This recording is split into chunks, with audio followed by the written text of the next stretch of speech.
آئیے ایک حدیث مبارکہ کو سمجھتے ہیں جو ہماری ذمہ داریوں کو واضح کرتی ہے۔ آج کی حدیث عبداللہ ابن عمر رضی اللہ عنہ سے روایت ہے کہ نبی کریم صلی اللہ علیہ وسلم نے فرمایا،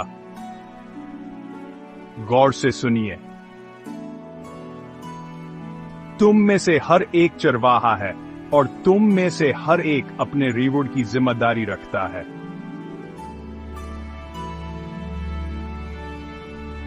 حکمران ایک چرواہا ہے اور اپنی رعایا کا ذمہ دار ہے۔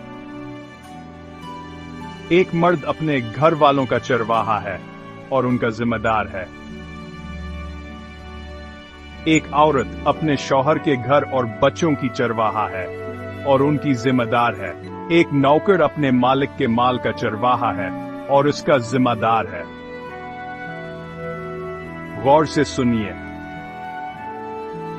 تم میں سے ہر ایک چرواہا ہے اور تم میں سے ہر ایک اپنے ریوڑ کی ذمہ داری رکھتا ہے۔